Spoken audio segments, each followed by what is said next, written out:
마가복음 18번째 강해 설교, 자기 십자가를 지고 나를 따르라라는 제목으로 오늘 말씀 함께 살펴보도록 하겠습니다. 지난주에 예수님께서 두로 지방에서 나와 시돈을 지나 데가볼리 지방을 통과하여 갈릴리 호수에 이르심에 사람들이 귀먹고 말더듬는 자를 데리고 예수님께 나와 안수하여 주시기를 간구합니다.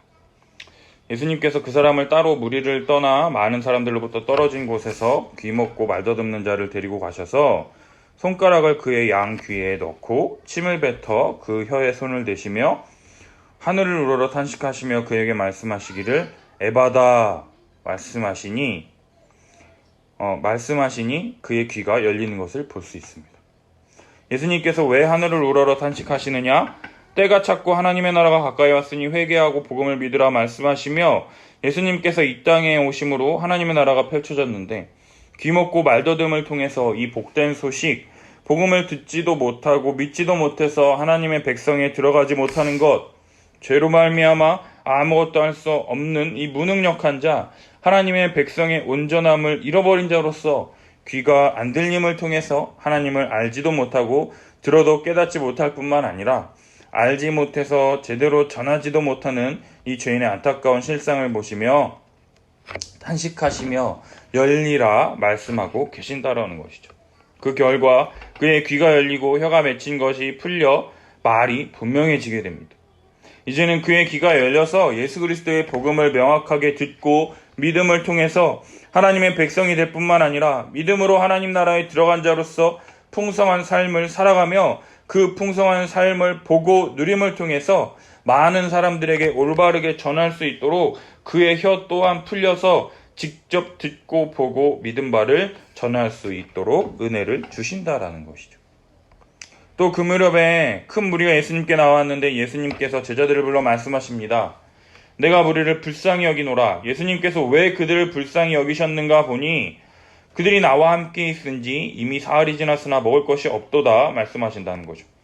이러한 무리들을 보시고 예수님께서 불쌍히 여기신다라는 거예요. 내가 그들을 굶겨 집으로 보내면 길에서 기진하리라. 그 중에는 멀리서 온 사람도 있느니라. 그러자 제자들이 대답하기를 이 광야 어디서 떡을 얼어 이 사람들로 배부르게 할 수 있으리까 이야기한다라는 거죠. 오병이어의 사건을 자신의 눈으로 보고도 보지 못하는 정말로 눈먼 소경이 바로 여기 있다라는 거예요. 그럼에도 불구하고 예수님은 화내지 않으시고 그들에게 물으십니다. 너희에게 떡이 몇 개나 있느냐? 이렇게 말씀하시면 오병이어의 사건을 떠올리는 게 당연하다라는 거예요. 우리는 중등부 애들한테만 하더라도 무한 하면 도전 나오고 1박 하면 2일 나오고 전국 하면 노래자랑 나오잖아요. 이런 것처럼 너희에게 떡이 몇 개나 있느냐라고 얘기하면 이거 예전에 했던 말씀인데 하면서 바로 떠올리는 것이 당연한 것인데 이들은요 둔한 건지 멍청한 건지 정말 영적으로 눈이 가려지고 귀가 막히고 말 못하는 벙어리들처럼요 깨닫지 못하고 헛소리만 지금 계속 해대고 있다라는 것이죠. 떡 7개 있습니다. 예수님께서 무리를 명하여 땅에 앉히시고 떡 7개를 가지다 축사하시고 떼어 제자들에게 주어 나누어 주게 하시니 제자들이 무리에게 나누어 줍니다. 이걸 보면서 똑같은 거 이거 어디서 많이 봤던 거 본 장면인데 떠올려야 되는데 배불리 먹고 남은 조각 7광주리를 거두었으며 먹은 사람이 약 4,000명이었다라고 성경은 기록한다라는 거죠. 예수님께서 그들을 흩어보내시고 곧 제자들과 함께 배에 오르사 달마누다 지방으로 가시는 것을 볼 수 있습니다. 배 타고 가는 것도 똑같잖아요. 그죠? 제자들은 예수님이 베푸신 기적과 은혜를 경험했음에도 불구하고 예수님을 의지해서 예수님께 간구하는 것이 아니라 현실적인 반응, 여기서 어떻게 떡을 얻어? 이 사람들로 어떻게 배불러 먹일 수 있어? 라고 반응을 보이는 이 제자들에게 예수님은 화내지 않으시고요. 다시 한번 이 칠병이어의 기적을 나타내 보이심을 통해서 자신이 풍성히 공급하여 먹이실 뿐만 아니라 자신을 신뢰하고 의지하는 자들에게 풍성히 베푸시며 하나님 나라의 복을 풍성히 누리게 하시는 이 예수님이라는 것을 우리가 볼 수 있다는 거죠. 예수님께서 무엇 때문에 이렇게 많은 큰 무리를 먹이시며 은혜를 베푸시는 것입니까? 그것은요, 예수님이 무리를 불쌍히, 긍휼히 여기시는 것밖에 없다라는 거예요. 스스로 먹을 것을 해결할 수 없는 자들을요, 배불리 먹이실 수 있는 방법은 이 예수님의 긍휼하심을 통해서 불쌍히 여겨주심으로 배불리 먹고 풍족하게 먹고도 남는 이 하나님 나라의 복을 얻을 수 있다는 것을 우리들에게 보여주고 계시다라는 거예요. 우리의 삶을 봐도 그렇지 않습니까? 7광주리는요, 모든 사람들이 배불리 먹고 남을 정도로 기진하지 않고 풍족히 채우고도 남을 정도로 배불리 먹고 남았다라는 것이잖아요. 이것이 어떻게 주어졌느냐? 하늘로부터 오신 이 그리스도, 먹을 것이 없고 멀리서 왔고 기진할 수밖에 없는 이 연약하고 한계를 가진 자들에게 육신의 떡뿐만이 아니라 생명의 떡을 주시는 이 그리스도를 통해서 오게 된다라는 것을 오늘 우리에게 다시 한번 말씀해주고 있다라는 거죠. 계속해서 달마누다 지방으로 가신 예수님께 바리새인들이 나와서 예수를 힐난하며 시험하며 하늘로부터 오는 표적을 구하는 것을 볼 수 있습니다. 그들의 이러한 요구에 예수님께서 마음속으로 깊이 탄식하시며 말씀하십니다. 어찌하여 이 세대가 표적을 구하느냐? 내가 진실로 너희에게 이르노니 이 세대에 표적을 주지 아니하리라 말씀하시고 다시 배에 올라 건너편으로 가시는 것을 볼 수 있습니다. 율법의 본뜻 하나님 사랑, 이웃 사랑도 실천하지도 못하고 자신들이 만들어낸 기준과 틀에 스스로 만족하며 자기 의를 추구하고 거짓된 만족을 추구하는 이 마음이 완악한 자들을 향해서 예수님께서 깊이 탄식하신다라는 거예요. 표적을 나타낸 즉 또다시 믿지 않으려 하고 트집 잡으려 하고 받아들이지 않을 텐데 너희들에게는 표적이 필요한 것이 아니라 믿음이 필요하다라는 것을 다시 한번 말씀하고 계시다라는 거죠. 그렇다면 이러한 바리새인과 서기관들은요, 믿음이 없는 게 당연하잖아요. 예수를 믿지 않으니까. 그렇다면 예수님의 제자들은 믿음이 있어야 될 텐데 예수님의 제자들이 계속해서 헛짓거리하는 것을 볼 수 있다는 거죠. 제자들이 떡 가져오기를 잊었음에 배에 떡 1개밖에 그들에게 없더라. 한 번도 아니고 2번씩이나 떡 5개 물고기 2마리, 떡 7개와 물고기 2마리로 배불리 먹고 남을 정도로 베풀어 주셨음에도 불구하고 떡 1개밖에 안 가져온 것 때문에 걱정하고 있는 이 제자들의 모습을 보면은요, 정말로 귀먹고 말 못하는 자를 고쳐주신 그 예수님께서 이들을 고쳐주시는 것밖에는 소망이 없다라는 거죠. 그런데 예수님은 제자들에게 경고하시며 말씀하시기를 바리새인들의 누룩과 헤롯의 누룩을 주의하라 말씀하신다라는 거예요. 그러자 제자들이 수근거립니다. 우리가 떡 없는 거를 아시고 예수님이 누룩 얘기하시나 봐. 이 말 듣고 예수님께서 버럭 화를 내십니다. 너희가 어찌 떡이 없음으로 수근거리느냐? 아직도 알지 못하며 깨닫지 못하느냐? 너희 마음이 둔하냐? 너희가 눈이 있어도 보지 못하며 귀가 있어도 듣지 못하느냐? 또 기억하지 못하느냐? 내가 떡 7개를 4,000명에게 떼어줄 때 조각 몇 광주리를 거두었더냐? 7입니다. 그런데 아직도 깨닫지 못하느냐? 말씀하고 계신다라는 거죠. 바리새인들과 이 서기관들과 이 제자들과 이 대조를 통해서요, 주님께서 우리에게 말씀해 주시는 것이 무엇이냐? 보지 않고는 절대로 믿을 수 없다라고 이야기하는 이 바리새인들이건 2번씩이나 예수님의 표적을 봤음에도 불구하고 여전히 깨닫지 못하는 제자들이나 똑같이 믿음이 없는 세대라는 것을 밝히 드러내 보인다라는 거예요. 도찐 개찐이라는 거예요. 네가 좀 더 잘났다라고 하지 다 필요 없어. 똑같아. 이 얘기하시는 거죠. 이러한 제자들에게 바리새인의 누룩과 헤롯의 누룩을 주의하라고 말씀하십니다. 바리새인의 누룩이 뭡니까? 외식하는 것, 형식주의, 자기 의를 나타내는 신앙으로는 하나님 나라에 거할 수 없다라고 그들이 믿는 이 누룩들, 그것들을 멀리하고 그런 것들을 통해서 하나님께 나아오려는 자들이 아니라 온전한 믿음을 가지고 하나님께 나아와라 이 얘기하는 것이고요. 또 헤롯의 누룩은 무엇입니까? 부활이 없다라고 믿었기 때문에 이 땅에서 모든 것을 다 누리고 즐겨야 했기 때문에 지극히 세속적이고 물질적인 복을 추구하는 것에 빠져들 수밖에 없었다라는 거죠. 따라서 이러한 바리새인의 누룩과 헤롯의 누룩을 주의하지 않는다면 떡 하나밖에 안 가져왔는데 이럴 때 우리에게 풍성히 먹을 것을 베푸시는 예수님을 바라보지 못하게 할 뿐만 아니라 우리의 눈앞에 있는 현실에 매몰될 수밖에 없도록 만든다라는 것이죠. 따라서 예수님께서 이러한 이들의 누룩을 주의하라고 말씀하신 거예요. 그들의 잘못된 가르침을 조금이라도 허용한다면 우리로 하여금 잘못된 믿음을 빠지게 만들 뿐만 아니라 당장의 눈앞에 있는 것을 쫓게 될 위험성에 대해서 우리에게 경고하시면서 말씀하고 계시다라는 거예요. 바리새인의 누룩과 헤롯의 누룩을 주의할 수 있는 방법은 오직 예수 그리스도가 누구이시며 어떠한 분이신지를 알고 믿고 받아들여서요, 그분을 온전히 신뢰하는 것밖에 없다라는 거예요. 눈에 보이는 것이 다가 아니라 그분이 진정 주시려고 하는 이 하나님 나라의 풍성함과 복을 알고 믿을 때요, 자기 의의 신앙과 세속주의, 물질주의를 극복할 수 있다라는 거예요. 마지막으로 벳세다에 이르신 예수님께 사람들이 맹인한 사람을 데리고 예수님께 나와 손대주시기를 구합니다.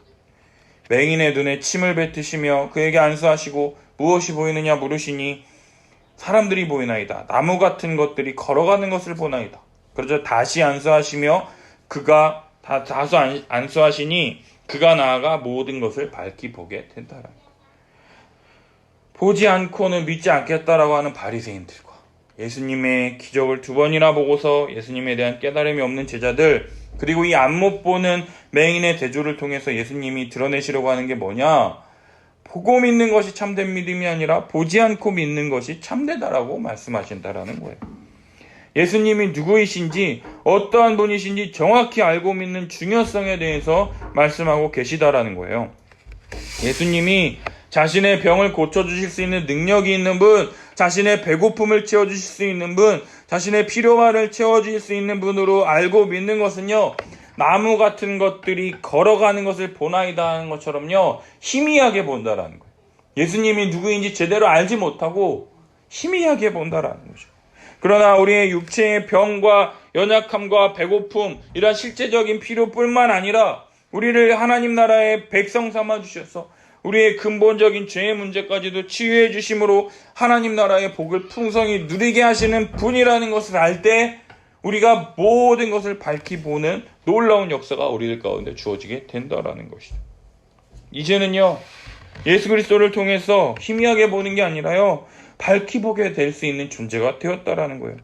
예수 그리스도를 믿는 우리들에게 배불리 먹고 풍성이 남을 정도로 베풀어 주시는 주님이실 뿐만 아니라 보고 믿는 것이 아니라 보지 않고 믿는 이 참된 믿음, 내 죄 위하여 십자가에 죽으신 예수 그리스도를 다시 붙잡고 의지하는 믿음, 그 믿음을 가질 때 희미하게 보는 것이 아니라 다시 밝히 봄을 통해서 세상의 가르침에 흔들리지 않고 끝까지 믿음의 경주를 해나갈 수 있게 된다라는 거죠. 이게 우리가 지난주에 살펴봤던 내용이라는 거죠. 그렇다면 이제 참된 믿음을 가진 자들이 어떻게 살아가야 할지에 대해서 오늘 말씀을 통해서 우리 함께 살펴보기를 원합니다. 맹인을 고치시고 난 뒤에 예수님과 제자들이 빌립보, 가이사라 여러 마을로 나가실 때 길에서 제자들에게 질문을 합니다. 그래서 8장이 27절부터 뭐라 그러냐? 호도스 본문이라 그래요. 길 위에서 본문이라 그래요. 예수님께서 제자들에게 질문하십니다. 사람들이 나를 누구라 하느냐? 제자들이 대답하기를 세례 요한이라 하기도 하고 더러는 엘리야, 더러는 선지자 중에 하나라 대답합니다. 마가복음 6장에서 우리가 이미 살펴봤던 것처럼요, 헤롯은 세례 요한이 죽은 자 가운데서 살아났다 말하고 어떤 이는 엘리야라고도 하고 어떤 이는 선지자 중에 하나와 같다고 말했던 것들을요, 제자들이 들었던 것을 그대로 이야기한다는 거죠. 우리 이미 살펴봤어요. 세례 요한은 메시아를 예비하는 자로서 여자가 낳은 자 중에 세례 요한보다 큰 자가 없다라고 말씀하실 정도로 죄사함을 받게 하는 이 회개의 세례를 베푸는 능력자였어요. 그러나 우리는 예수님께서 세례 요한이 아니라는 것을 알 수 있죠. 그리고 또 엘리야는요, 누구예요? 하나님께 사랑받은 사람, 이적을 많이 베풀고 죽음을 보지 않고 하나님 곁에 올라간, 말라기서에 기록된 여호와의 크고 두려운 날이 이르기 전에 내가 선지자 엘리야를 너희에게 보내리니, 이 말씀을 붙잡고 있던 유대인들에게 예수님은 아마도 엘리야가 세상에 다시 왔다라고 생각할 정도의 그런 능력을 베푸셨다라는 거죠. 그러나 우리가 알고 있듯이 예수님께서 말라기서에 나타난 이 엘리야의 이 남은 사역을 실행하러 오신 것은 맞지만 다시 이 땅에 오신 엘리야가 아니라는 것을 알 수 있잖아요. 그리고 마지막으로 선지자 중에 하나라고 이야기하는데 예수님이 대단하고 능력이 있는 인물로서 많은 사람들에게 선지자 중에 하나 같다라고 이야기하는 것을 볼 수 있지만 마찬가지로 하나님의 나라가 가까이 왔다라고 하나님의 나라를 선포하시고 또 많은 기적을 베푸셨지만 예수님이 선지자가 아니라는 것을 우리가 알 수 있다라는 거예요. 많은 사람들의 입술을 통해서 증거된 이러한 대답들은요, 예수님이 원하신 대답이 아니었어요. 그래서 예수님은 제자들에게 질문을 던지십니다. 너희는 나를 누구라 하느냐? 그러자 수제자 베드로가 대답합니다. 주는 그리스도이십니다. 아마도 베드로가 했던 말 중에 가장 멋지고 가치 있는 말이 아닐까 생각됩니다. 그리스도란 말의 뜻은 기름 부음 받은 자, 히브리 언어인 이 메시아를 헬라어로 번역한 것이 바로 그리스도라는 뜻이죠. 따라서 구약에 약속된 하나님이 보내실 자라는 뜻이 내포하고 있는 단어가 바로 이 그리스도라는 뜻이에요. 그동안 예수님 곁에서 따라다니면서 많은 사람들이 예수님께 하는 말을 보고 듣고 경험함을 통해서 그 말뜻이 무엇인지 아직 눈이 열리지 않았고 귀가 열리지 않아서요. 완전히 깨닫지는 못했지만 주워 들은 이야기로 눈치껏 멋진 말을 하고 있다라는 거예요. 그러나 베드로의 이러한 대답에 예수님은요. 아무런 관심을 두지 않으시고 본인의 하실 말을 계속해서 하십니다. 자기의 일을 아무에게도 말하지 말라 경고하시며 제자들에게 중요한 말씀하시는 것을 볼 수 있는데요. 우리 31절 말씀 우리 같이 한번 읽겠습니다. 31절 읽습니다. 많은 고난을 받고 장로들과 대제사장들과 서기관들에게 버림받아 죽임을 당하고 사흘 만에 살아나야 할 것을 비로소 그들에게 가르치시되. 아멘. 하나님의 선택을 받은 이스라엘 나라는 절대로 망하지 않을 것이라 생각했는데 바벨론에 의해서 멸망당했습니다. 따라서 바벨론 포로기 이후 유대인들에게는요, 구약에 약속된 이 기름 부음 받은 자 다윗의 후손으로 오시는 메시아에 대한 특별한 기대감을 가지게 되었어요.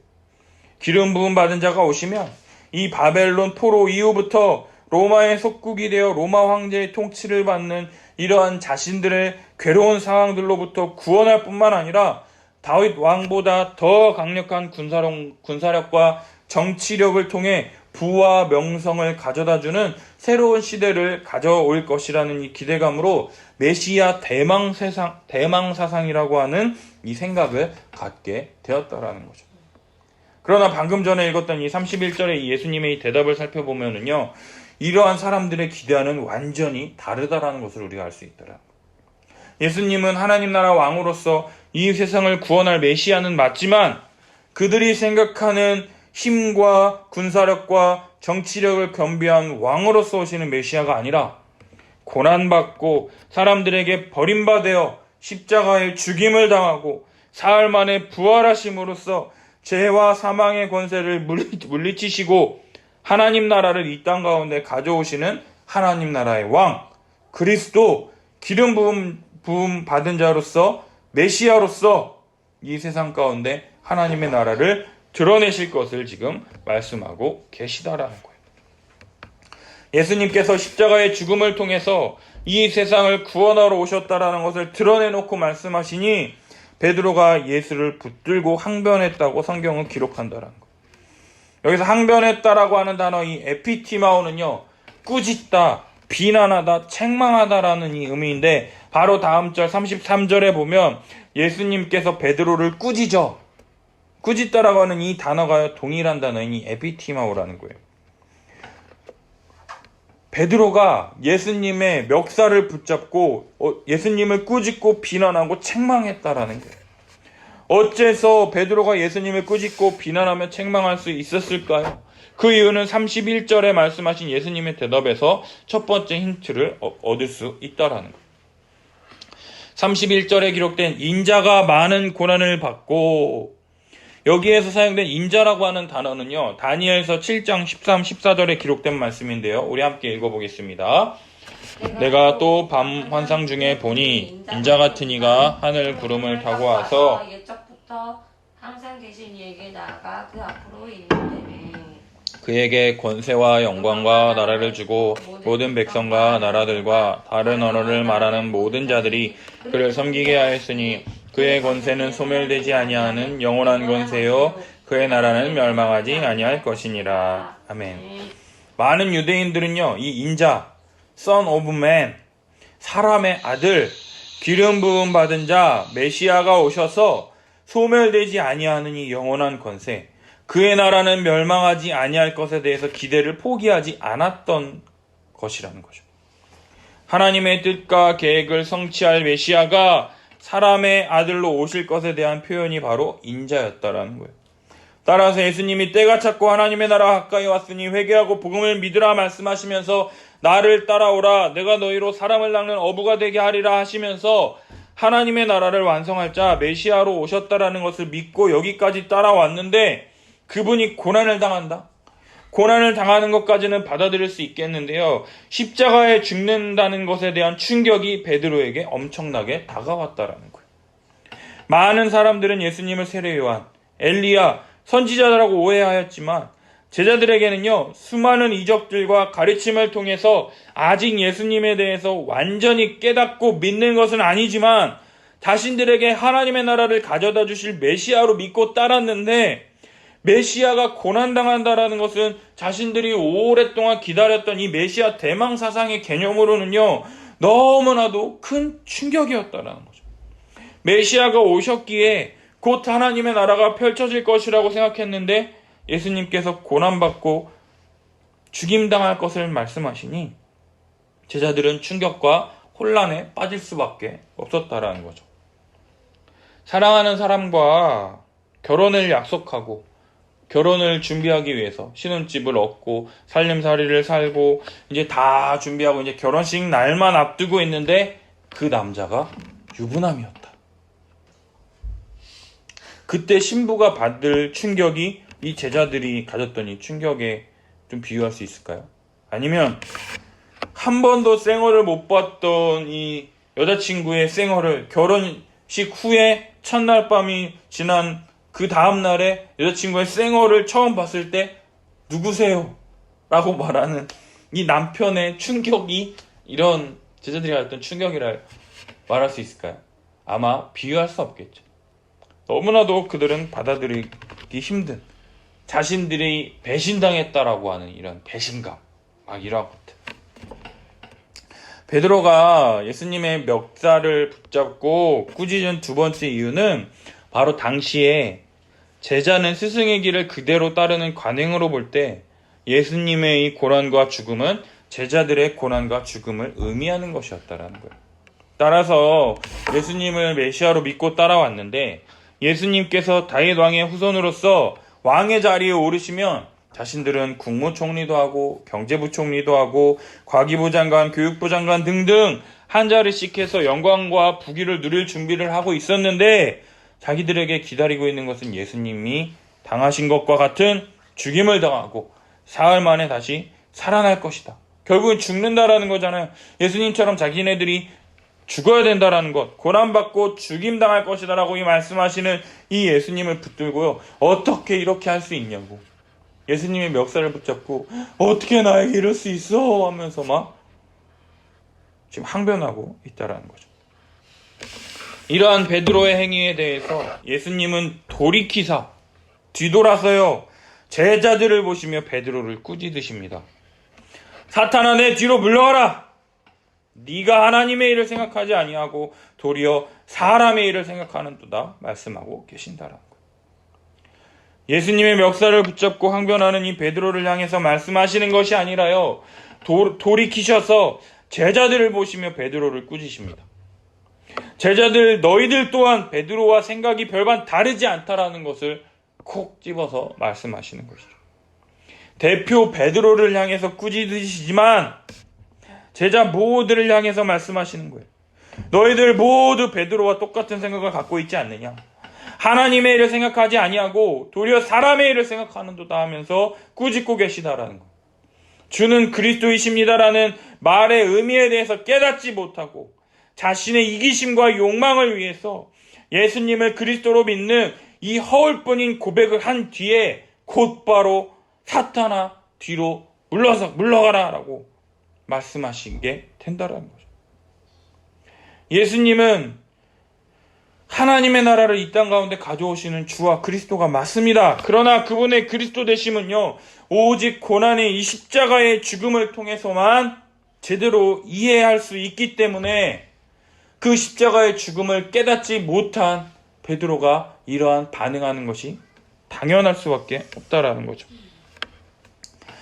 좀 더 정확히 말하면 고난과 십자가의 죽음을 생각하지 않고 강한 정치력과 군사력을 가진 왕, 구원자로만 예수님을 이해했기 때문에 이 이해는요, 분명히 잘못될 수밖에 없어요. 왜요? 하나님이 계획하신 구원 계획이 아니기 때문에. 그러한 자신들의 잘못된 이해를 통해서 예수님이 이 땅에 오신 목적은요, 모든 사람을 죄와 사망의 권세로부터 자유케 하시려는 이 하나님의 뜻을 따라 인간의 몸을 입고 이 땅에 오신 이 예수님의 사역을요, 방해하는 이 잘못을 지금 저지르고 있다라는 거죠. 오직 자신의 기대와 바램, 목적을 위해서 하나님의 일은 하나도 생각하지 않고 사람의 일만을 생각하는 잘못을 저지르고 있다라는 거예요. 종교학자들이요, 종교를 분류할 때 고등 종교와 하등 종교가 있다고 이렇게 분류를 한다고 합니다. 고등 종교는요, 사랑, 평화, 평등 등 자신의 욕구와 욕심보다는 다른 사람을 위하여 섬기며 베푸는 종교가 바로 고등 종교라고 말하고, 하등 종교는 나 중심적인 요구를 따르는 것으로 자신이 잘 되고 부자 되고 자녀가 잘 되고 건강하게 사는 등등 이러한 종교를 나타낸다고 합니다. 따라서 많은 사람들이 기독교를 분류할 때 고등 종교로 분류하겠습니까? 하등 종교로 분류하겠습니까? 예수님의 모습을 본다면 다른 사람을 위하여 자신의 목숨을 내어주는 숭고한 정신을 바탕으로 고등 종교라 할 수 있겠으나 베드로와 이 제자들의 모습을 통해서 본다면 하등 종교라고 볼 수 있다라는 거죠. 그렇다면 우리들의 모습은 어떻습니까? 정말로 우리 삶의 주인이 예수님이라는 것을 믿고 고백하고 계십니까? 예수님이 우리의 주가 되시고 그리스도가 되십니까? 아니면 내가 어려울 때 문제를 해결해 주시거나 벗어날 수 있도록 도우시는 분으로서 예수 믿으면 천국 간다, 예수 믿으면 복 받는다라는 이 말씀을 아직도 붙잡고 계시면서 나에게 복을 주어야 하는 대상으로 우리 주님을 믿고 계십니까? 물론 처음부터 노골적으로 내게 복을 주어야 하는 대상으로 나아가는 사람은 많이 없을 거예요. 그러나 우리들이 삶을 살아가다 보면 우리에게 복을 주셔야 한다라고 하는 이러한 이 굴레를 도저히 벗어나지 못하는 모습들을 우리가 많이 보게 된다라는 거죠. 예수님께서 이 땅에 오신 이유는요, 하나님의 나라를 가져오시는 것이었어요. 죄와 사망의 권세에서 허덕이며 아무런 소망 없이 살아가는 자들에게 이 죄의 문제를 해결하심을 통해서 자유케 하셔서 하나님과 교제하며 하나님의 뜻대로 살 수 있도록 은혜를 베풀어 주셨는데, 물에 빠진 사람 건져냈더니 보찜 내놓으라고 말하는 것처럼 우리를 불쌍히 여기셔서 구원하시고 믿는 자들에게 긍휼을 베푸시는 이 예수님을 향해서 나를 부자로 만들어라, 나를 잘 살게 해줘라 이야기하는 것이 바로 우리 인간의 죄성이다라는 것이에요. 그렇다면 어떻게 해야 사람의 일을 생각하지 않고 어떻게 하나님의 일을 생각할 수가 있을까요? 그것은 바로요, 십자가에 달리신 예수 그리스도와 하나뿐인 아들을 십자가에 내어주신 하나님의 은혜를 제대로 온전히 이해함을 통해서 하나님의 일을 생각할 수 있게 된다라는 거예요. 나를 대신해서 십자가에 달리신 그 예수 그리스도. 엘리, 엘리, 라마 사박다니. 어찌하여 나를 버리시나이까? 말씀하실 정도로 그 십자가상에서 하나님께 버림받으면서까지 나를 위하여 죽으심으로 나의 모진 죄가 다 사라지게 되었습니다. 이것이 우리 눈앞에 밝히 보이는데 어떻게 다른 생각을 우리가 할 수가 있겠습니까? 예수님의 십자가 죽음으로 말미암아 우리의 모든 죄가 예수님께 전가되어서요, 우리의 모든 죄는 다 해결되었다라는 것이에요. 따라서 우리는요, 이제는 하나님 앞에 죄가 없는 완전한 의인으로 서 있고 예수 그리스도로 말미암은 이 아들의 지위를 얻어서 유업을 얻을 수 있는 상속자가 되었으며 영광을 누릴 수 있는 자가 되었다는 것을 성경을 통해서 알고 믿고 있는데, 예수 그리스도와 하나님의 자비와 위로하심으로 말미암아 이 모든 것이 우리에게 펼쳐지게 되었는데, 이것만으로도 우리에게 말로 다 할 수 없는 은혜가 이미 주어진 것인데 더 이상 무엇을 구하느냐 이 말입니다. 또한 십자가에서 행하신 그 사랑을 근거로 자기의 아들을 아끼지 않으시고 내어주신 분이라고 한다면 나머지는 안 주시겠습니까? 우리를 돌보아 주시고 보호하시고 인도해 주실 것을 어떻게 믿지 않을 수 있겠냐라는 거예요. 안 믿는 것이 더 대단한 믿음이라는 거예요. unbelievable. 이런 것만 깊이 생각해봐도 우리가 지금 어떠한 상황에 처해 있는지 자비로우신 하나님께 위로를 받을 수 있다라는 것이에요. 지금 나에게 허락하신 모든 은혜를 생각해봐도 그렇고, 마지막에 주어질 이 하나님의 나라, 이 영광과 하나님이 주시는 이 복이 완성되는 그 나라, 우리의 인생이 그곳으로 향해 나아가고 있다라는 것이에요. 그리고 마지막 때 우리를 부르실 것입니다. 착하고 충성된 종아 수고했다. 나와 함께 잔치에 참여하자 하시며 이 땅에서의 고된 인생을 마치게 될 것이다라는 것이에요. 영원한 삶에 대해서, 영원한 생명에 대해서, 영생에 대해서 이야기하고 있는데, 이 땅에서 잠깐의 복과 안녕을 위해서 애쓰는 것은요, 미련한 짓이라는 것이에요. 짐 엘리엇이 그랬죠. 영원한 것을 얻기 위하여 영원하지 않은 것을 버리는 자는 결코 바보가 아니다. 이 땅에서 잠깐 좋아요. 여행 다니고 많은 것들 누리고 다 좋습니다. 그러나 잠깐 이 땅에서의 삶 길어야 7, 80, 100세 시대로 갑시다. 100이라고 해봅시다. 영원과 100이라고 하는 것은 비교할 수가 없는 것이잖아요. 지금 잠깐 고난을 당한다 할지라도 하나님과 함께 주님 주시는 것으로 영원히 살게 될 것을 소망하는 자들은요, 지금 이 땅의 것을 소망하지 않는다라는 것이에요. 따라서 모든 인생의 문제를 예수 그리스도의 십자가의 은혜로, 십자가가 아니고서는 십자가에 달리신 예수 그리스도가 내 눈앞에 밝히 보이기 때문에 그것을 내 안경 삼아서 내가 그것을 먼저 보고 우리가 만나는 수많은 사람들에게 예수 그리스도를 전해야 한다라는 것이에요. 눈앞에 보이는 게 예수밖에 없기 때문에 말하고 생각하고 나오는 것들이 예수님밖에 없다라는 거예요. 이것이 사람들에게 가장 위로가 되는 것이며 소망이며 기쁨이고 하나님의 자비와 은혜를 떠올리게 되고 우리의 모든 문제가 해결되는 것이다라는 거예요. 모든 문제의 근원은 죄 때문이에요. 죄가 해결이 되고 사망이 해결이 되면요, 우리의 모든 문제가 해결이 된다라는 거예요. 그를 통해서 낙심하지 않고 좌절하지 않고 이겨낼 수 있는 힘의 근원이기 때문에 예수 그리스도를 전해야 한다라는 거예요. 이 복음으로 말미암아 참된 위로 가운데 살아내도록 권면하고 이야기해야 한다라는 것이죠.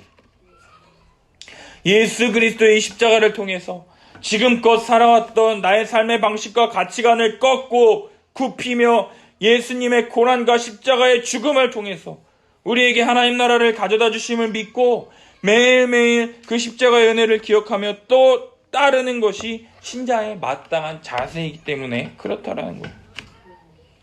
이러한 상황 속에서 예수님은 무리와 제자들을 불러서 다시 한번 말씀하십니다.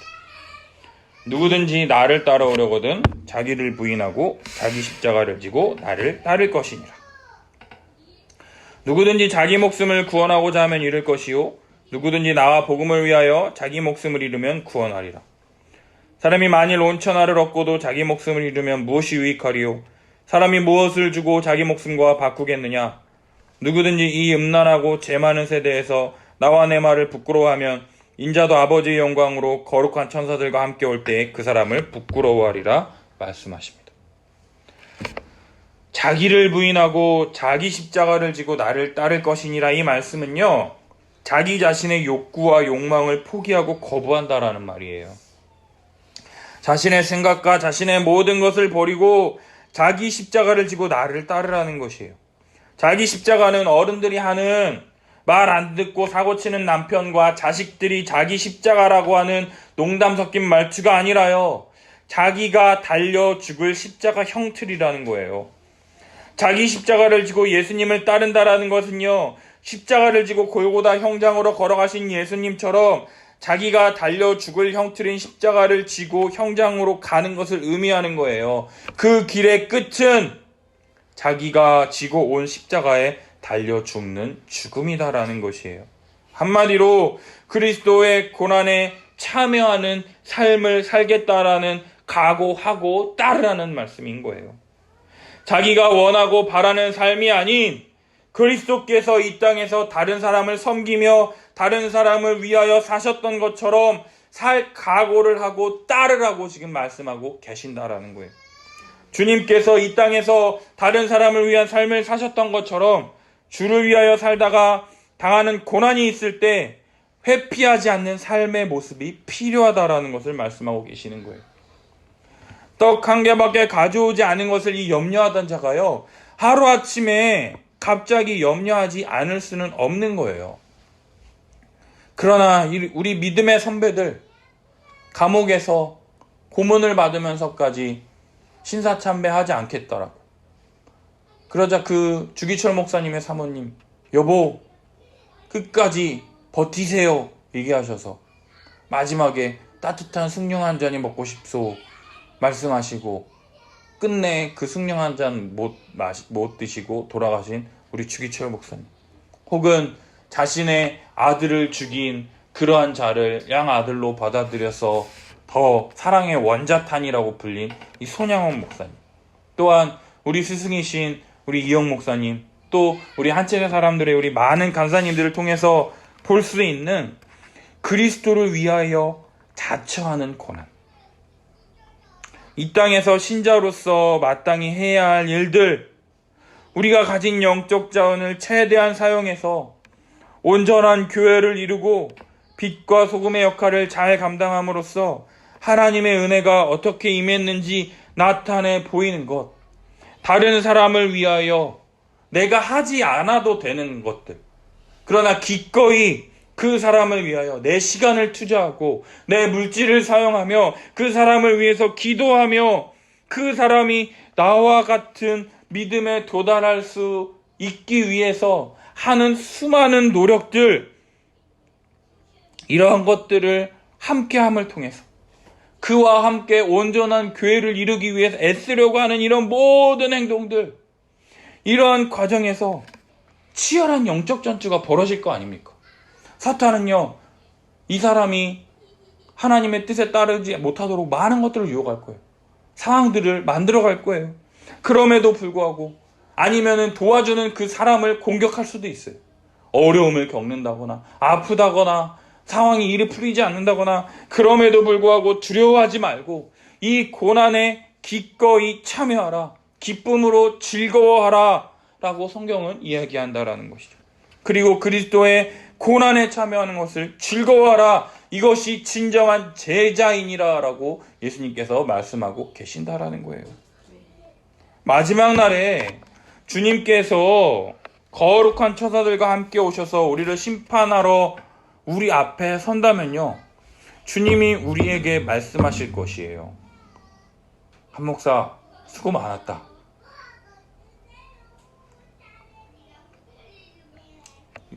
유인경 사모 수고 많았다. 하지만 별로 수고하지 않은 사람이 있을 때 우리 주님 뭐라 말씀하시겠습니까? 서로 쭈뼛쭈뼛하면서 네가 여기 올 사람이 아닌데요. 네가 어떻게 왔지? 이렇게 하지 않을까요? 초대받지 않은 손님이 온 것처럼 굉장히 어색하지 않겠습니까? 그 사람을 부끄러워하신다 그러잖아요. 수고한 우리만 주님 품에 안기어 잔치에 참여하게 되는 것이, 주를 위해 살다 보니 당하는 고난이 크든지 작든지 굉장히 많을 것입니다. 내가 주를 위하여 이렇게 하는데 나는 왜 이렇게 안 풀리는 걸까? 자꾸 초라해 보이고 능력이 없는 것 같고. 하지만 그럴 때요, 우리가 낙심하고 좌절하고 이렇게 생각하지 말고 그리스도의 고난에 참여하는 것, 그것 자체로 영광스럽게 생각해야 한다라는 거예요. 왜냐? 그리스도의 고난이 넘치면 그리스도의 위로가 넘칠 것이기 때문이에요. 고난이 즐거운 것은 아니지만 고난 중에도 고난이 갖는 위로가 무엇이냐? 주님이 주시는 위로가 있기 때문에 멋진 인생, 가치 있는 인생이라는 것을 깨닫게 된다라는 것이죠. 개척교회를 시작해서 성도도 잘 모이지 않고 인내 성도도 떠나가고 잘 안 풀리고 별 볼 일 없게 생각될 수 있을 때 엄마가 계속 니네들 어떻게 먹고 사냐? 계속 남들에게 걱정만 끼치고 내가 해야 할 것들을 잘 못하는 것처럼 별 볼 일 없게 생각될 수 있지만, 그러나 정말로 우리 주님도 나를 그렇게 보실까요? 과부의 2렙돈을 귀하게 여기시는 우리 주님. 2렙돈이 사실상 별 영양가가 없는 돈이라는 거 주님도 다 아세요. 500원, 1000원 될까요? 다 아십니다. 그래도 주를 위해서 살겠다고 발버둥 치며 고난당함에도 두려워하지 않고 매일 울면서 피하고 싶다고 나 좀 살려달라고 하면서 버티고 그 고난을 피하지 않고 감수하면서 주를 위해서 살아갈 때 이 그리스도의 고난, 나의 연약함을 뚫고 그 중심에 있는 이 마음, 내 인생을 어떻게 해서라도 주님께 쓰임받기 위해서 드린다라는 것, 우리 주님이 다 아신다라는 거예요. 그 인생을 세상적으로 볼 때 잘 안 풀리는 것처럼 보인다 할지라도 하나님 보시기에 금보다 더 밝게 빛날 수 있게 된다라는 거죠. 아이 엄마로서 나는 아무것도 아닌 것처럼, 나는 사라지는 것처럼 느껴지지만 그 엄마의 헌신을 통해서 아이가 올바로 자라고 성장할 때 보람을 느끼는 것처럼, 하늘의 미랄이 썩지 않으면 열매를 맺지 못하는 것처럼 그러한 노력들을 주님께서 인정해 주실 때 그 인생이 영광스럽게 된다라는 거예요. 그리스도로 말미암아 하나님이 주시는 위로가 넘치게 된다라는 것이죠. 그러한 하나님의 위로를 통해서 다시금 물러서지 않고 견디고 다시 힘을 얻고 믿음의 길을 걸어가는 것, 여기에 신자의 삶이 영광스럽다라고 할 수 있다라는 것이에요. 그렇기 때문에 또 넘어지더라도 다시금 십자가 바라보고 이 고난만큼 주님의 위로가 있다라는 것을 우리가 경험하고 주님이 위로 주심을 통해서 다시금 묵묵히 버티고 다시금 앞으로 나아갈 수 있는 힘을 얻게 된다라는 거죠. 그러할 때 예수 그리스도의 흔적, 그리스도의 고난에 참여한 흔적, 그것이 굉장히 힘들고 어려워요. 그럼에도 불구하고 내가 그리스도의 고난에 참여하여 이 길을 걸어가고 있구나, 나에게 흔적이 하나 둘씩 생기고 있구나, 나와 같은 자도 주님의 복음을 위해서 나를 사용하여 주시는 것에 감사하며 묵묵히 주님 걸어가신 그 길을 따라가는 것, 이것이 귀한 인생이다라는 거예요.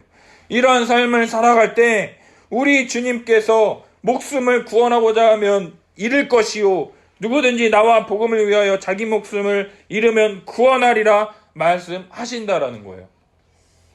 뭐 대단한 거 아닐 수 있어요. 뭐 베드로는 3,000명 회심시키고 설교 한 번에 3,000명이 세례받고 막 이렇게 하지만 우리는 그렇지 않잖아요.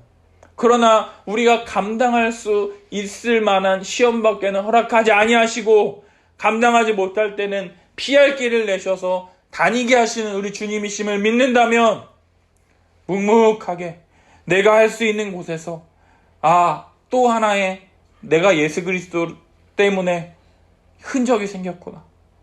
또 하나의 흔적이 생겼구나 라고 하면서 아프지만 쓰라리지만 그 상처를 꽉 쥐고 주님의 십자가 바라보며 묵묵히 가는 길을 걸어갈 수 있게 된다라는 거죠. 사랑하는 여러분, 우리가 무엇을 주고 우리 목숨과 바꿀 수 있겠습니까? 개똥밭에 굴러도 이승이 낫다라는 말처럼 우리 목숨과 바꿀 수 있는 것은 아무것도 없습니다. 결국 영원한 생명, 구원을 얻는 유일한 길은 자기 십자가를 지고 예수님을 따르는 길밖에 우리에게는 없다라는 거예요. 33절에 기록된 사람의 일을 생각하지 않고 하나님의 일을 생각하는 유일한 방법은요, 십자가에 달리신 예수를 깊이 생각하는 것밖에 없습니다. 십자가의 은혜를 알고 그 은혜에 참여하는 삶이 우리에게 복된 삶인 것을 알 때 그리스도의 고난에 참여하는 것을 기뻐하며 묵묵히 그 십자가의 길을 걸어갈 수 있게 될 것입니다. 이 고난이 한두 해로 고난이 끝나지 않을 수도 있습니다. 계속 어렵겠구나. 그럴 때 우리는 주님의 십자가를 바라보는 거예요. 주님 때문에 자처하는 고난, 이 영광스러운 고난, 이 영광스러운 인생임을 알고 고난이 길면 주님 주시는 상이 더 클 것을 기대하며 주님이 이러한 길을 내게 허락하셨다면 주님의 선하신 뜻이 있을 것이다 믿고 묵묵하게 주님 걸어가신 그 길을 걸어가면서 주님 우리에게 맡기신 뜻을 이루어 가는 것, 그것이 바로 그리스도의 고난에 참여한다라는 것이죠. 그럴 때 그리스도의 위로가 우리에게 주어지는 것이에요. 그리스도의 고난의 길을 마다하지 않는 자들에게 그리스도 안에서 하나님의 풍성한 위로하심을 주실 것이다라는 거예요. 이러한 것들이 지금 우리들 가운데 있지 않습니까? 어떡하지? 염려하고 그러나 하나님께 맡기고 한 걸음 나아갈 때 주님이 만나와 메추라기를 공급해 주시고 또 아무것도 아니지만 넘어질 때 또 위로해 주셔서 이런 말씀을 통해서 위로해 주셔서 다시금 계속해서 이 십자가의 길을 걸어갈 수 있도록 하시는